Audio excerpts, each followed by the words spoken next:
Merci, Seigneur.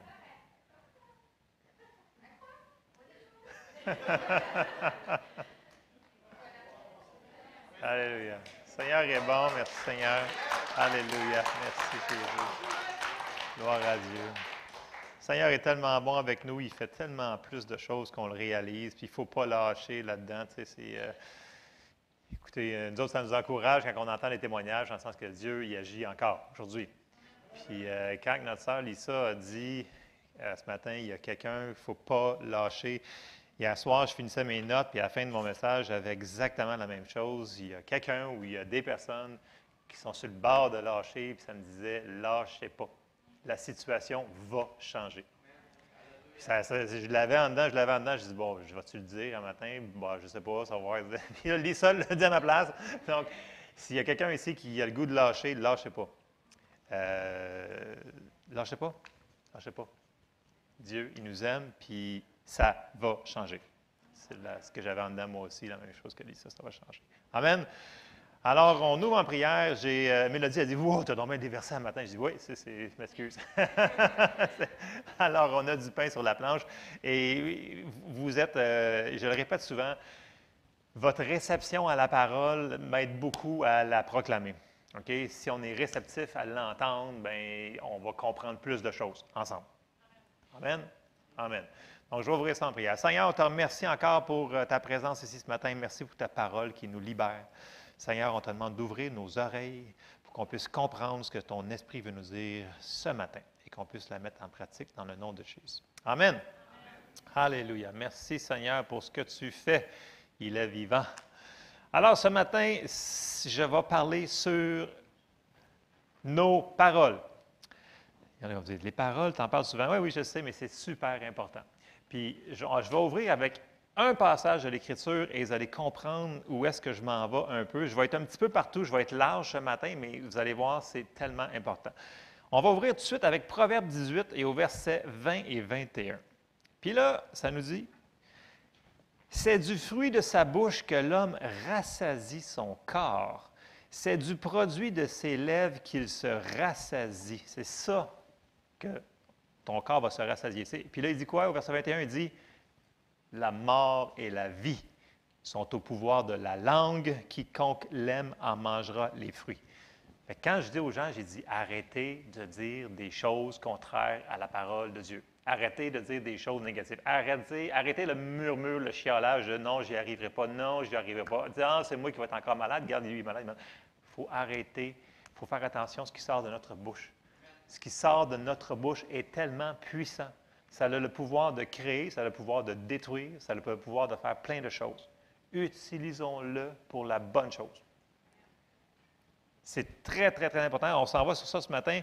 On va l'utiliser pour... Puis, vous voulez que vos paroles aient plus de poids? Bien, suivez-moi, on va aller voir les versets.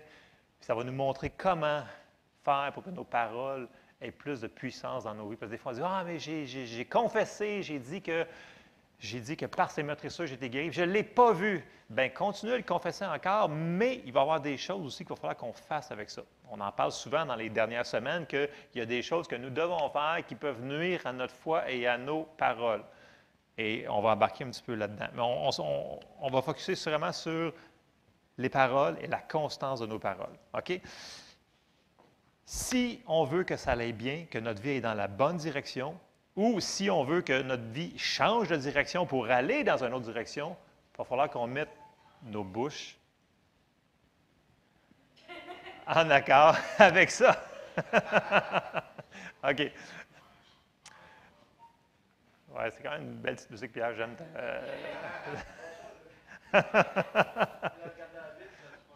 Ouais, c'est ça qu'ils disent. Non, t'étais sur Facebook, hein? C'est ça, OK, c'est correct. Bon, OK, on se reconcentre. Mélodie, Jacques 3, verset 2. OK, c'est super important. Jacques 3 nous parle beaucoup sur les paroles. Dans Jacques au complet, nous parle beaucoup sur les paroles. Et au chapitre 3 et verset 2, ça nous dit, là, il va nous faire des analogies. Il dit, « Nous bronchons tous de plusieurs manières. Si quelqu'un ne bronche point en parole, c'est un homme parfait. » Wow! Voulez-vous être parfait? Ou parfaite? OK, le mot « parfait » ici, là, c'est traduit différentes traductions, ça dit pleinement mature. OK? Donc, si quelqu'un ne bronche point en parole, c'est un homme pleinement mature, ou mature, parfait, capable de tenir tout son corps en bride. Et là, il nous donne des exemples. Si nous mettons le mors dans la bouche des chevaux pour qu'ils nous obéissent, nous dirigeons aussi leur corps tout entier. Voici même les navires qui sont si grands et que poussent des vents impétueux sont dirigés par un très petit gouvernail au gré du pilote. De même, la langue est un petit membre et elle se vante de grandes choses. Voici comme un petit feu peut embraser une grande forêt. Alors là, il nous dit c'est la même chose avec ta bouche. Écoute, comme un cheval, c'est fort. Qui c'est que j'ai fait de l'équitation aussi? Écoute, essaye de le faire tourner, ça ne marche pas, mais quand tu y mets le mort, puis tu sais, ça tourne. J'espère que tu ne vises pas le bois, parce qu'il va se rendre, le bois. OK? Donc, nos paroles, c'est la même chose. Si on dit toujours, ah non, ça, moi ça ne fonctionnera jamais. Tu ne comprends pas, moi, c'est parce que c'est moi, ça ne fonctionnera pas. Ou vice-versa, tu dis, moi, ça va fonctionner. Oups! Il faut qu'on dise, il faut que nos paroles soient en accord avec ce que Dieu dit de nous. OK? Si Dieu dit qu'en lui, nous avons telle chose, nous avons les pensées de Christ, nous sommes sauvés, nous sommes guéris, nous sommes bénis. Si on dit ça, on s'accorde avec Dieu et on s'en va vers la bonne direction. Si on dit l'inverse, ça nous dit aussi comme un navire. Dans le sens qu'un navire, là, ça ne tourne pas sur un dixaine. Il n'a pas dit une chaloupe. Okay? Le mot ici, c'est pour un gros bateau, navire. Fait que quand tu commences à... Mettons que ta vie s'en va sur ce bord-là, puis tu veux qu'elle aille sur ce bord-là, OK?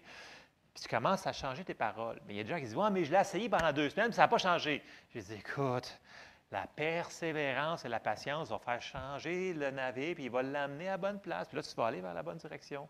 Ce n'est pas instantané tout le temps. Même pour Dieu, ce n'est pas toujours instantané. OK?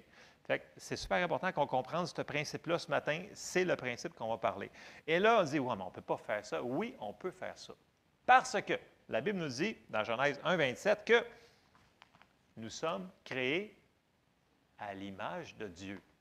Fait que Dieu nous a créés à son image. Puis, quand Dieu veut faire quelque chose, qu'est-ce qu'il fait? Il parle. Au début de la création, il dit, Dieu dit que la lumière soit et la lumière fut. Elle n'avait pas le choix parce qu'il l'avait dit. Donc, quand il le dit, ça l'arrive. On est créé à son image. Donc, si nous autres, on parle, bien, il y a des choses qui vont se passer. Si on dit la mauvaise chose, il y a des mauvaises choses qui vont se passer. Ça veut dire, ah non! Oui, on va aller voir ça. Puis, même Dieu, à la création, on ne sait pas combien de temps ça a pris exactement chaque jour, qu'il a dit 6 jours, là.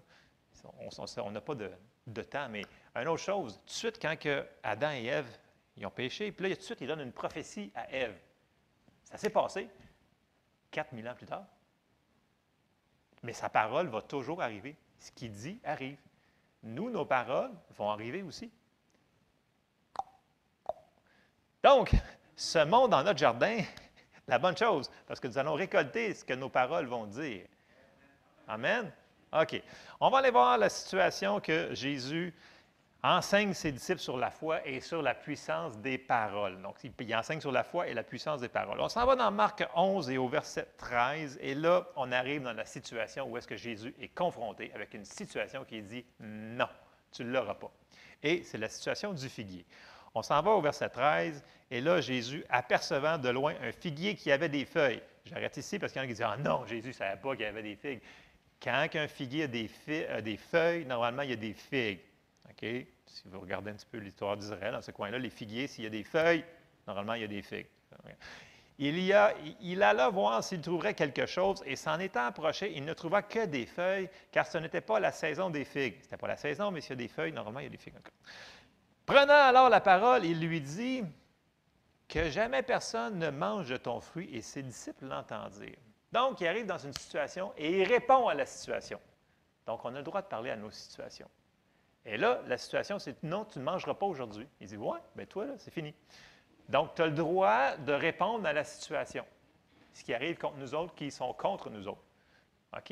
Et ses disciples, ils ont dit, on va lire un peu plus, OK, je vais avancer. On va avancer au Marc 11, au verset 20.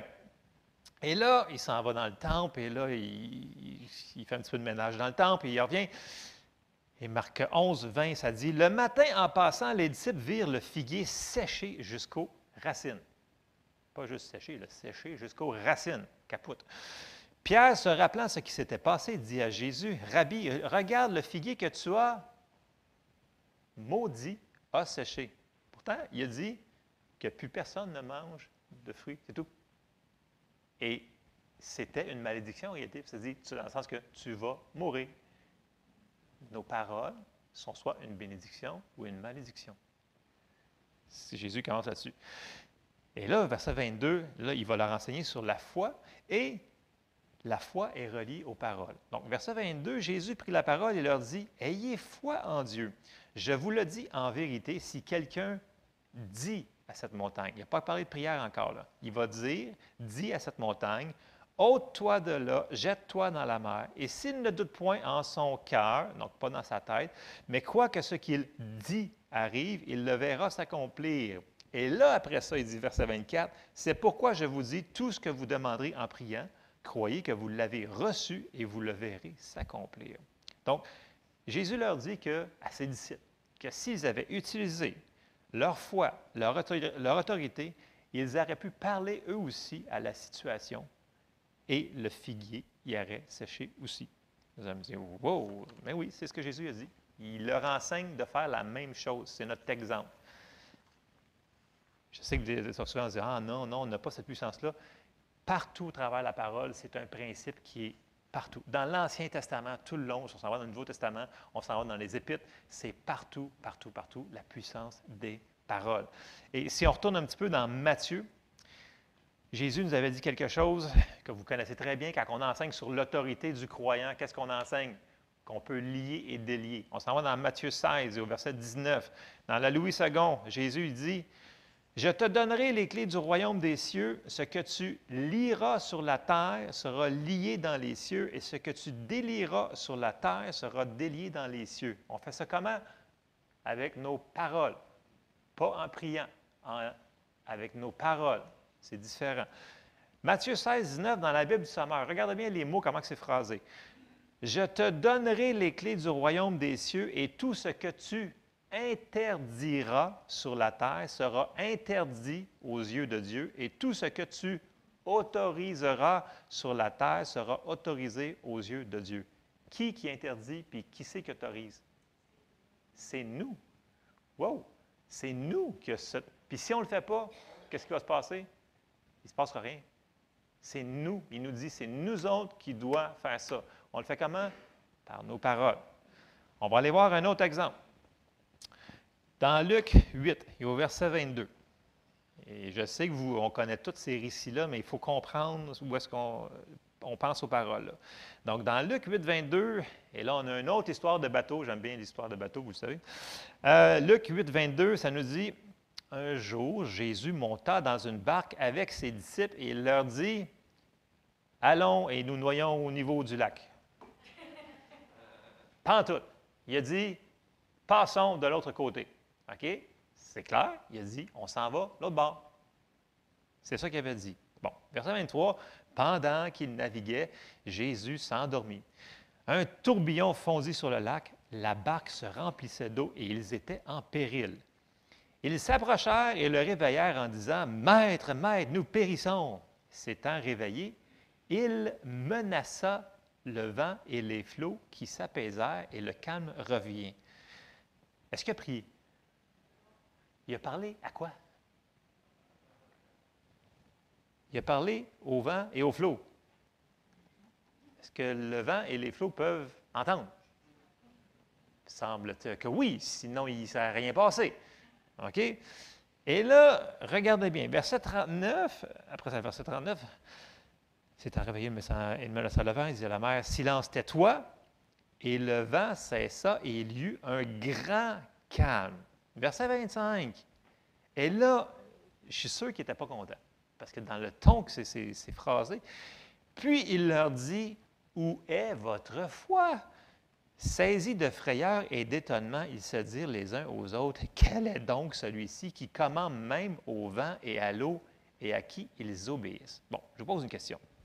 Pourquoi qu'il leur demande et où leur foi?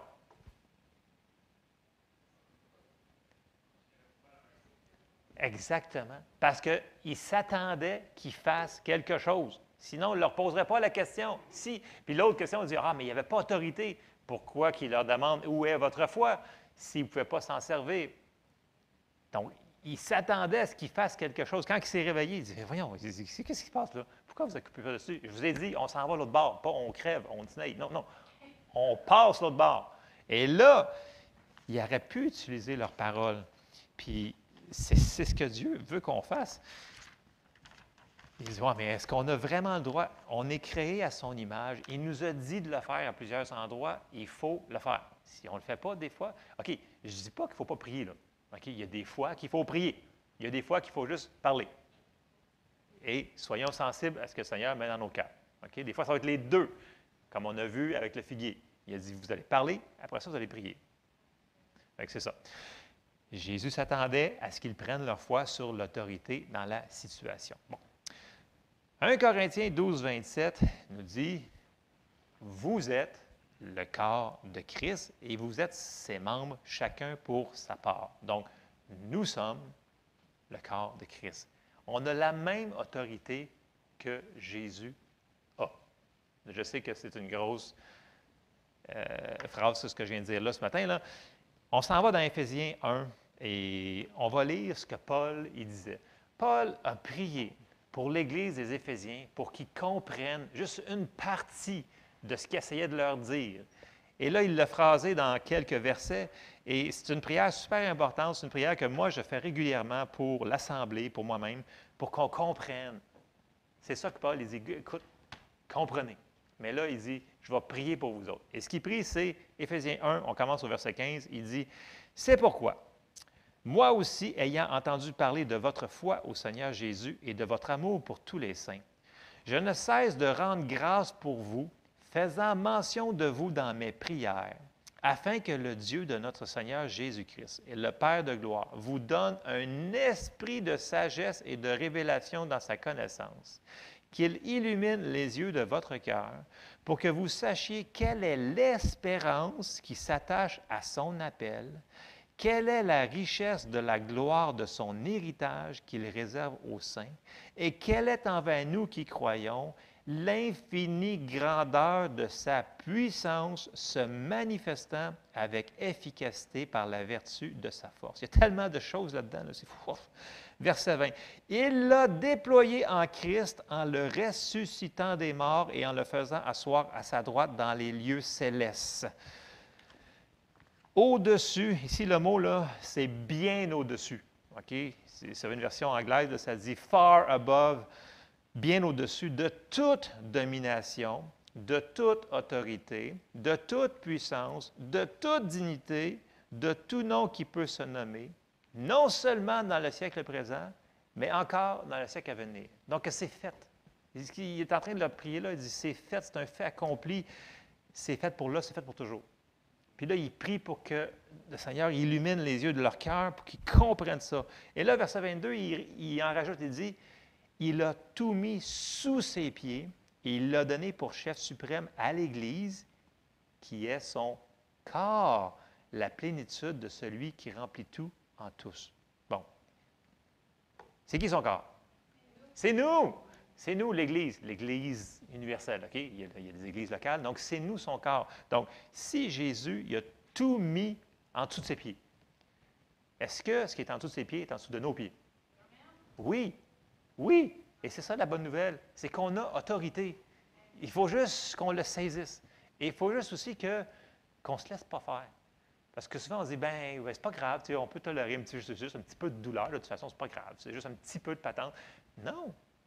Jésus ne le tolérait pas. Il a chicané ses disciples parce qu'ils l'ont toléré. Il nous dit la même chose. Il dit, écoute, prenez votre autorité. Vous l'avez, servez-vous-en. Et une des meilleures manières, c'est en déliant ou en autorisant ou en refusant ce qui arrive dans la situation. Par nos paroles. Souvenons-nous que la foi fonctionne par nos paroles. Et on va le lire. Romains 10, verset 8.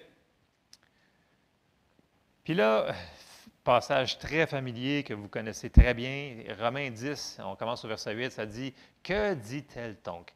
La parole est près de toi, dans ta bouche et dans ton cœur. Or, c'est la parole de la foi que nous prêchons.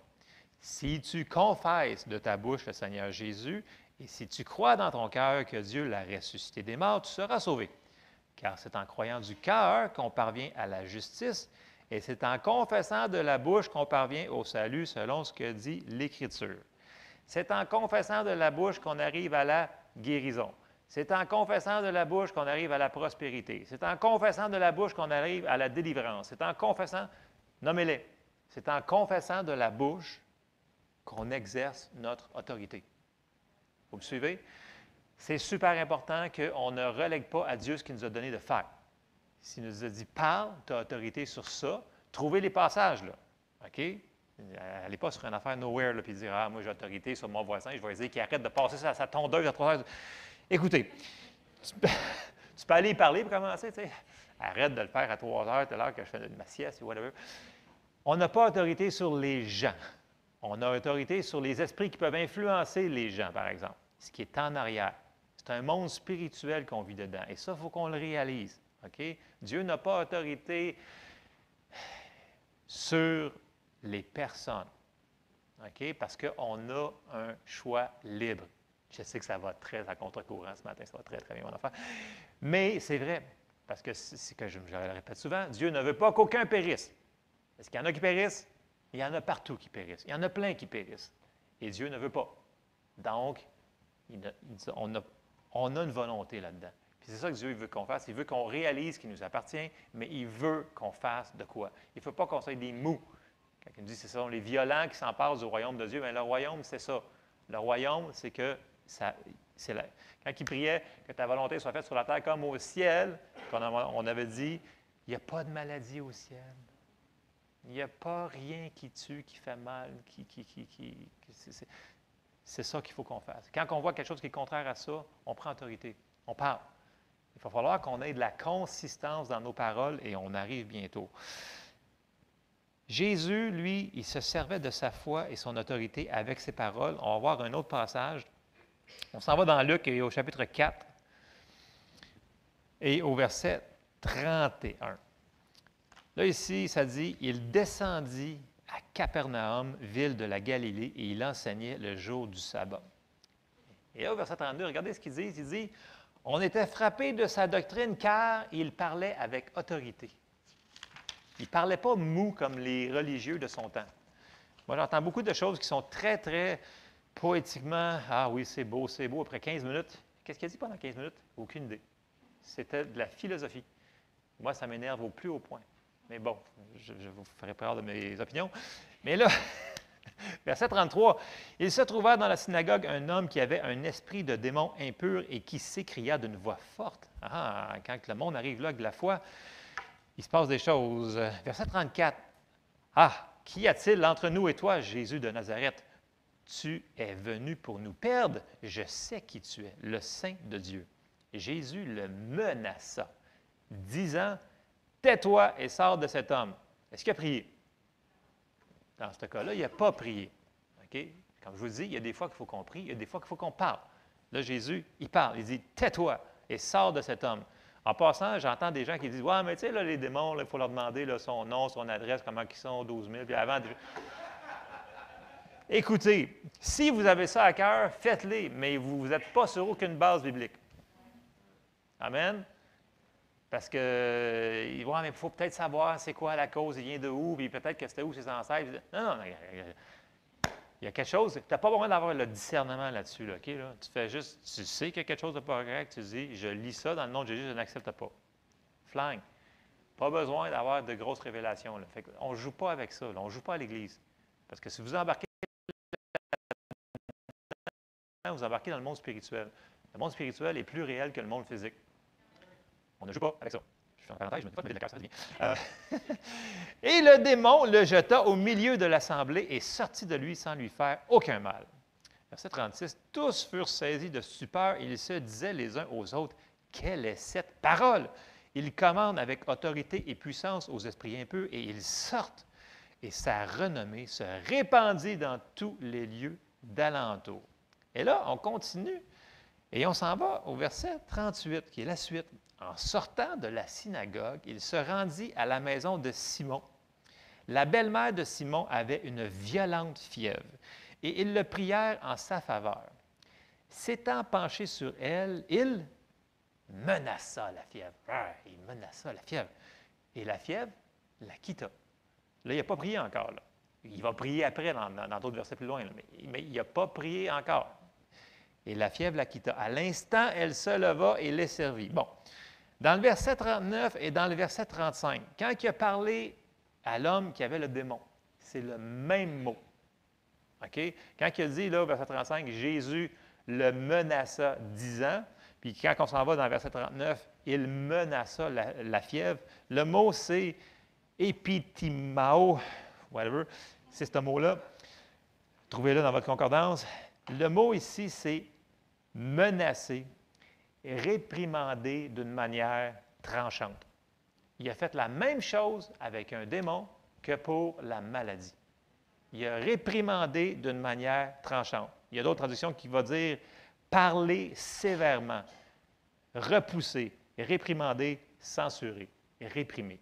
C'est le mot qu'il utilise ici. Puis là, on voit qu'on a vu plusieurs choses depuis le début. Là. Jésus, il a parlé à démons. Il a parlé à la fièvre. Il a parlé à un figuier. Il a parlé à la mer. Il a parlé au vent. Il a parlé à l'eau. Est-ce que ça nous entend vraiment? Semble-t-il que oui, parce qu'on voit le résultat tout de suite par après et ça l'arrive. Amen? Mais là, la question, c'est que les gens se sont dit, ouais, mais ça, c'était Jésus. OK? Il était parfaitement homme. OK? Autre chose, Jésus ne faisait que ce qu'il voyait son Père faire. Donc, il ne faisait pas n'importe quoi et surtout, il ne disait pas n'importe quoi. Donc, ses paroles avaient beaucoup de puissance parce qu'il ne mélangeait pas des mauvaises semences dans son jardin de sa vie. Donc, ce n'était pas une journée, ah oui, aujourd'hui, ça va être dur, on n'y arrivera pas, on a 12 km à marcher, ça va être tough. Non, non. Avez-vous déjà entendu Jésus murmurer, chialer? Ah, la journée était dure, mes pieds font tellement mal à mourir ce soir. Il ne disait pas ça. Mais pourtant, est-ce qu'on entend ça, nous autres, dans nos vies? On l'entend souvent. Okay, c'est une parenthèse comme ça. Et, je le répète, la foi, elle parle. On s'en va dans 2 Corinthiens et au chapitre 4. Et là, ça nous dit, « Et comme nous avons le même esprit de foi qui est exprimé dans cette parole de l'Écriture, j'ai cru, c'est pourquoi j'ai parlé. Nous aussi, nous croyons, et c'est pour cela que nous parlons. » La vraie foi parle. Et là, on va aller voir ce que Paul y parle sur ce que Dieu y fait. Et Dieu, puis là, je le répète, je vais être redondant, là, il ne nie pas les circonstances. Il va dire sa parole par-dessus la circonstance pour faire changer la circonstance. Il y a une grosse différence. Parce qu'il y a des gens qui disent, ouais, mais quand vous enseignez sur la foi, là, vous dites qu'on est guéri puis on a encore mal. J'ai dit, oui, c'est le but. Là, ils font, mais non, je ne peux pas dire que j'ai pas mal. Je ne t'ai pas dit de dire que tu n'es pas malade. OK? On dit la parole de Dieu par-dessus la situation. Fait que quand tu t'en vas chez le médecin, tu lui dis, bien, j'ai mal là, puis ça fait ça là, tu ne nies pas les circonstances. Sinon, allez pas chez le médecin, vous faites perdre son temps et le temps à tout le monde. C'est super important ce que je vous dis là, parce qu'il y en a qui disent que parce qu'on dit la foi, on nie les circonstances. Ce n'est pas ça qu'on dit. On dit que nous devons mettre la foi par-dessus, les paroles de foi par-dessus la situation pour la faire changer. Et c'est une grosse différence. OK, on va lire Romains 4, vous allez voir ce que je veux dire. Là. Romains 4 et au verset 17, écoute, soyez attentifs à chaque mot. Je t'ai établi, il parle d'Abraham, là. Je t'ai établi père d'un grand nombre de nations. Il est notre Père devant celui auquel il a cru. Dieu qui donne la vie aux morts et qui appelle les choses qui ne sont point comme si elles étaient. Et là, les gens, ils me disent, « Ouais, mais vous tournez ça, puis là, vous dites que les choses ne sont pas. » Non, non, non. Il appelle les choses qui ne sont point comme si elles étaient. Si Dieu le fait, nous autres, on a le droit de le faire. Sinon, ce serait injuste. Mais c'est ça qu'il nous dit de faire. Il appelle les choses qui ne sont point comme si elles étaient. Verset 18. « Espérant contre toute espérance, il crut, en sorte qu'il devint père d'un grand nombre de nations. selon ce qui lui avait été dit, telle sera ta postérité. Et sans faiblir dans la foi, il ne considéra point que son corps était déjà usé, puisqu'il avait près de 100 ans et que Sarah n'était plus en état d'avoir des enfants. Il ne douta point par incrédulité au sujet de la promesse de Dieu, mais il fut fortifié par la foi, donnant gloire à Dieu. Puis en parenthèse ici, là, il venait de changer son nom pour, c'était plus Abraham, là c'est Abraham, père d'une multitude de nations. Fait que quand il allait en ville pour faire ses commissions au dépanneur, il dit « Bonjour, moi je suis père d'une multitude de nations. » C'est ça que je suis. Oui. Fait que là, la personne le regardait, ils sont où les enfants? Je suis père d'une multitude de nations. Et c'est là qu'on manque souvent le bateau. Les gens vont nous demander comment ça va? Si tu n'as pas la foi pour dire écoute, dites rien. Sinon, vous allez semer d'autres choses. OK? Il faut avoir du gros bon sens. Comme je vous dis, si vous allez chez votre médecin, ne dites pas non, j'ai pas mal. Il va dire qu'est-ce que tu fais ici, puis tu me fais perdre ton temps. Il y a plein de monde dans la salle d'attente. Il va dire va-t'en. Puis je le comprendrai. Mais il faut savoir quand avoir la constance, dans le sens que ne tuons pas notre miracle avec nos paroles. Fait que si tu arrives au dépanneur, puis là, tu viens le matin de venir à prière, le mardi matin, puis là, tu te dis, écoute, j'ai déclaré tel verset, puis j'ai mis ma foi dessus, puis là, tu arrives au dépanneur, puis la personne te demande comment tu vas. Ah, ça va tellement mal. Écoute, je ne serai jamais capable de payer mon bill d'essence que je viens de mettre là, je ne serai jamais capable de faire ci et ça. Mais qu'est-ce que tu as fait de ta première confession le matin? Tu es en train de semer la semence d'incrédulité, puis tu es en train de semer. Ça ne marchera pas. Puis là, les gens, ils me disent, ouais, mais ça ne marche pas tout le temps. Écoute, si on n'a pas de constance dans ce qu'on dit, ça ne fonctionnera pas. Et c'est vers ça que je m'en vais. Là. Je vais me rendre, j'arrive. Là. On appelle les choses qui ne sont point, on parle, on ne nie pas les circonstances. Comme je le répète, on met la parole de Dieu par-dessus nos situations. Super important, et ça va changer. Bon. J'ai 2 ou 3 autres exemples, ça va être rapide. Souvenez-vous du centenier. Puis Jésus a dit ça une grande fois. On va le passer brièvement. Là. Tu sais, un militaire, c'est simple. Il entend, il exécute. Puis c'est ça, grosso modo, qu'il est arrivé ici, ce centenier-là. Dans Luc, on va le prendre dans Luc, celle-là. Luc 7 et verset 1. Après avoir achevé tout ce discours devant le peuple qui l'écoutait, Jésus entra dans Capernaum. Un centenier avait un serviteur auquel il était très attaché, qui se trouvait malade sur le point de mourir. Ayant entendu parler de Jésus, on sait que la foi vient en entendant. Il lui envoya quelques anciens des Juifs pour le prier de venir guérir son serviteur.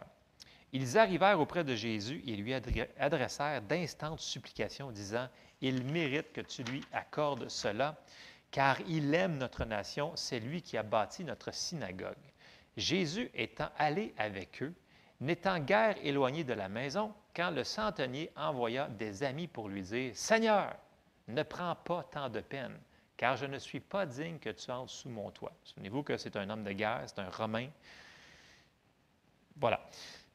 Verset 7. « C'est aussi pour cela, mais il comprenait quelque chose, lui. Il comprenait l'autorité. Il comprenait la puissance des paroles.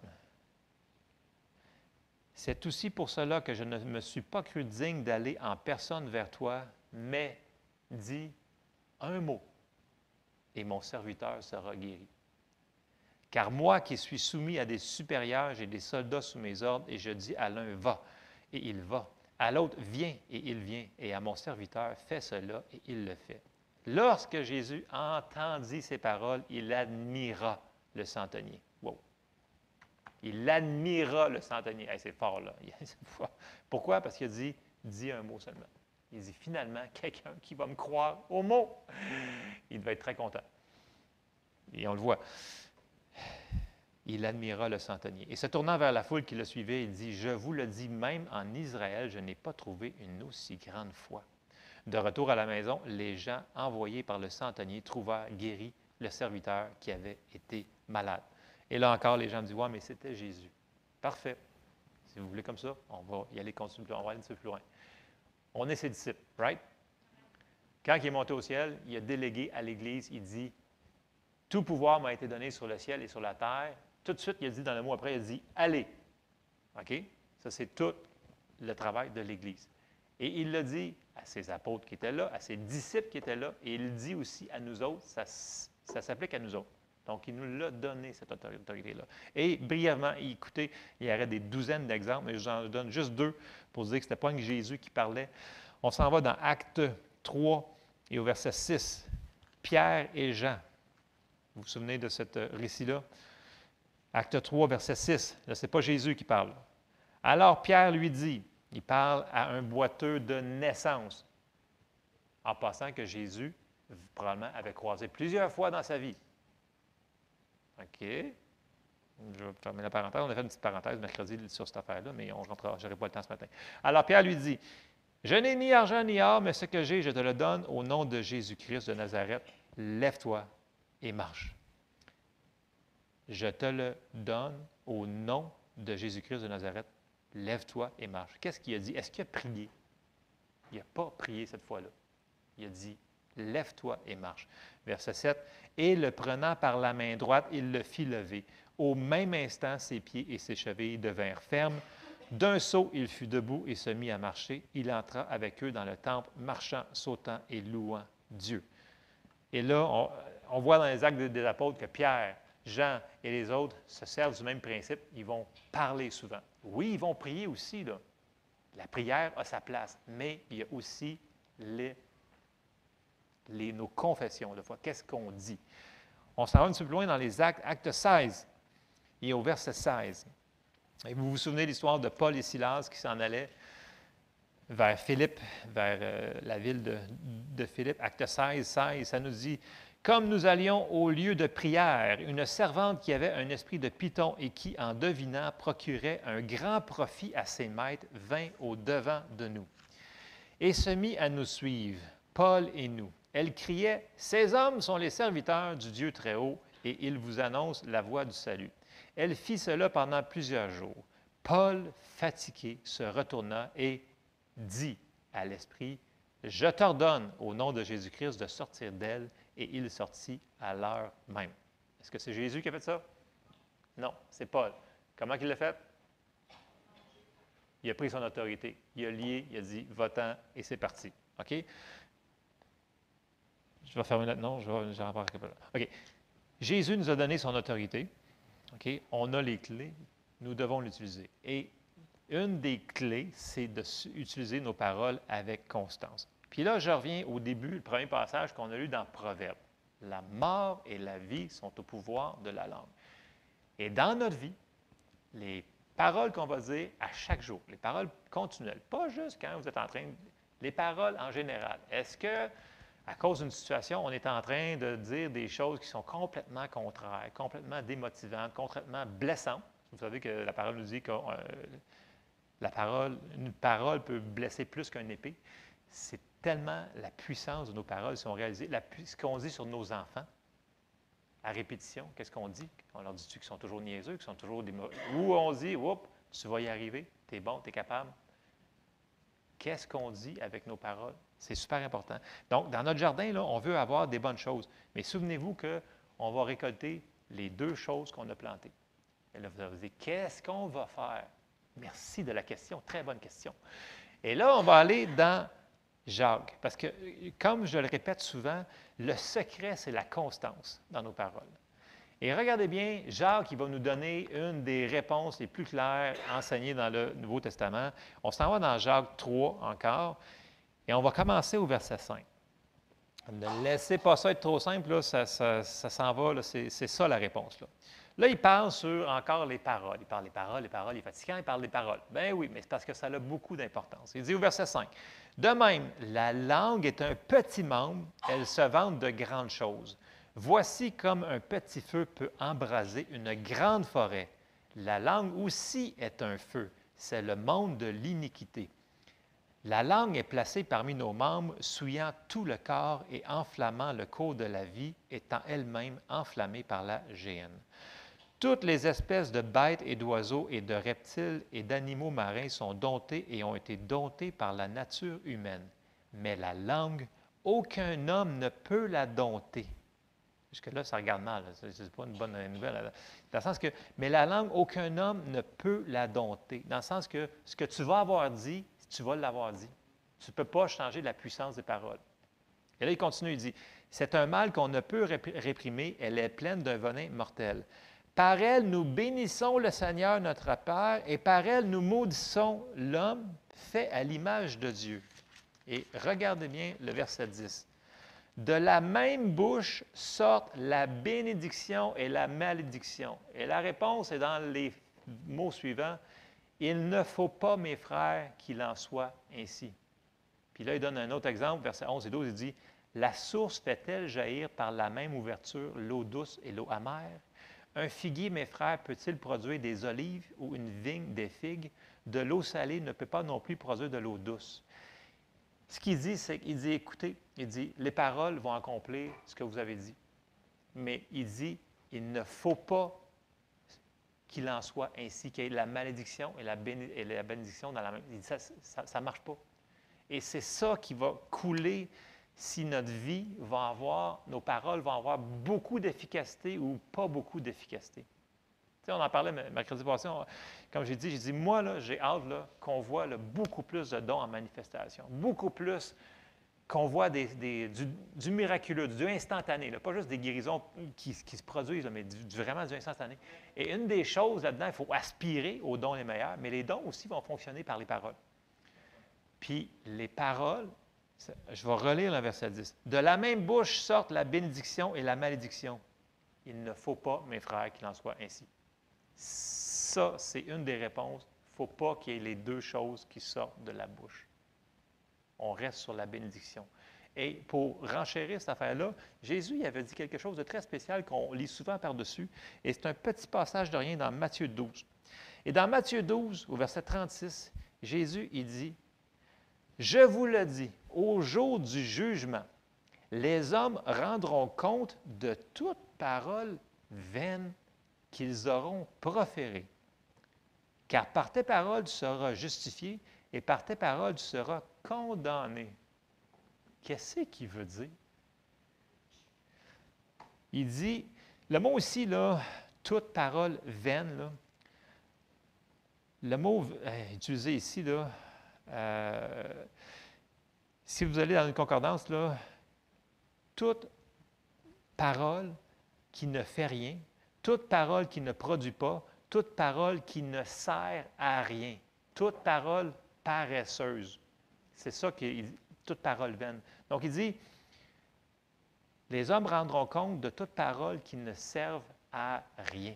C'est le même mot utilisé partout quand ils disent « ils servent à rien, ça ne sert à rien, ça ne sert à rien ». C'est le même mot qu'ils ont utilisé ici qui dit « toute parole vaine qu'ils auront proférée, car par tes paroles tu seras justifié et par tes paroles tu seras condamné ».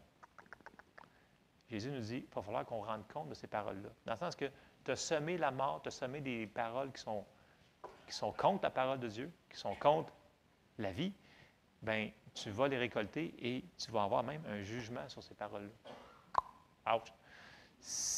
Donc, d'où l'importance. Tu sais, il y a une prière dans la Bible qui dit « Seigneur, mets une garde à ma bouche, veille sur la porte de mes lèvres, que ma langue soit comme la plume d'un habile écrivain. » Ça serait une prière qu'on devrait faire souvent, ça. En tout cas, moi, je la fais souvent.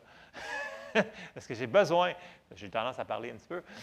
C'est important que ce qui sort, il y en a qui rient parce qu'ils me connaissent, que ce qui sorte, ça c'est la bonne chose. Parce que si on laisse sortir des mauvaises choses, écoute, c'est facile là, de se laisser aller. Là. De dire, ouais, mais là, c'est tough à faire. Oui, effectivement, c'est un challenge de dire toujours les bonnes choses, les bonnes paroles, mais on est capable.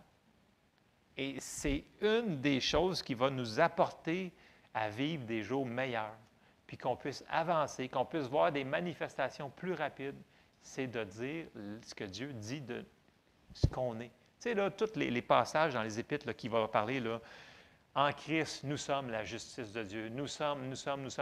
On a des livres en arrière. Nous sommes en lui qui nous sommes. C'est ça qu'il faut qu'on confesse. Tu sais, confesser, ce n'est pas confesser tout le temps nos péchés. Ce n'est pas ça qu'il veut dire. Là. Nos confessions de foi.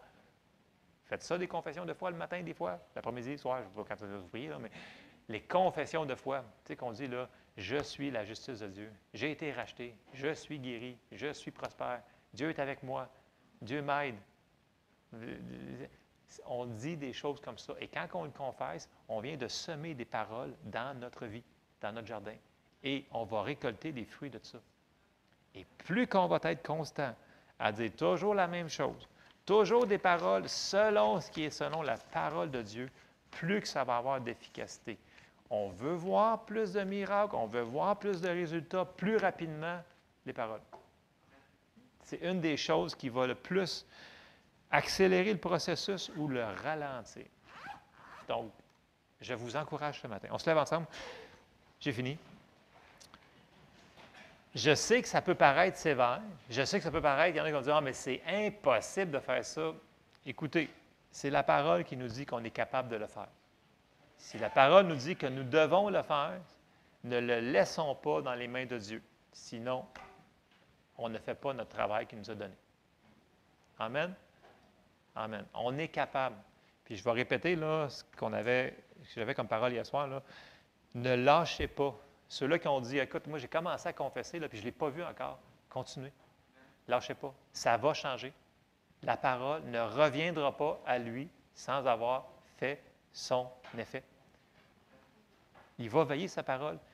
Faites juste attention de ne pas mettre des mauvaises graines là-dedans. Et je termine. Oui, Jessie?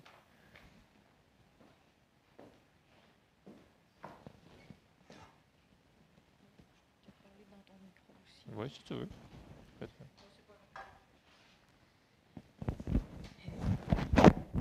Par rapport à ce qu'il dit, qu'on est capable, la Bible a dit de l'abondance du cœur, la bouche parle. Donc, si vous avez de la difficulté, regardez ce que vous mettez dans votre cœur. Mettez des bonnes choses dans votre cœur. Méditez la parole de Dieu. Ça va sortir plus facilement quand le citron y est pressé. Amen. C'était ce que j'avais à dire. Puis aussi, tu disais qu'on avait des livres en arrière, là, mais on a un livre de Jeff Davidson qui s'appelle « Je crois donc je parle ». Il y a à peu près 15 pages. C'est un petit livre extrêmement court, mais c'est très précis. Puis ça donne même des exemples de choses à confesser. Oui, très bon, merci. Effectivement, écoutez, ce qu'on laisse rentrer dans notre cœur va finir par sortir de la bouche. Fait que si on bombarde constamment nos yeux de choses pas bonnes et nos oreilles de choses pas bonnes, le pas bon va finir par sortir. Donc, il faut être sélectif, on l'a dit, il faut garder nos pensées parce que ça va finir par descendre dans notre cœur. Amen. Donc oui, si vous voulez aller dans la bibliothèque, il y a des très bonnes ressources en arrière. Seigneur, on te remercie pour ta parole. Merci parce que tu es avec nous. Merci, Seigneur, parce que tu nous encourages. Tu es là. À chaque jour, tu nous aides, Seigneur. Tu nous fortifies. Tu nous construis, Seigneur. Aide-nous, Seigneur, à mettre une garde à notre bouche, qu'on dise, Seigneur, ce que toi, tu veux que l'on dise et qu'on puisse le mettre en pratique, Seigneur. Et je te remercie, Seigneur, parce que tu nous aimes et tu nous amènes vers la victoire. Je te prie, Seigneur, pour chacun d'entre nous, dans le nom de Jésus. Amen. Soyez bénis. Je vous aime.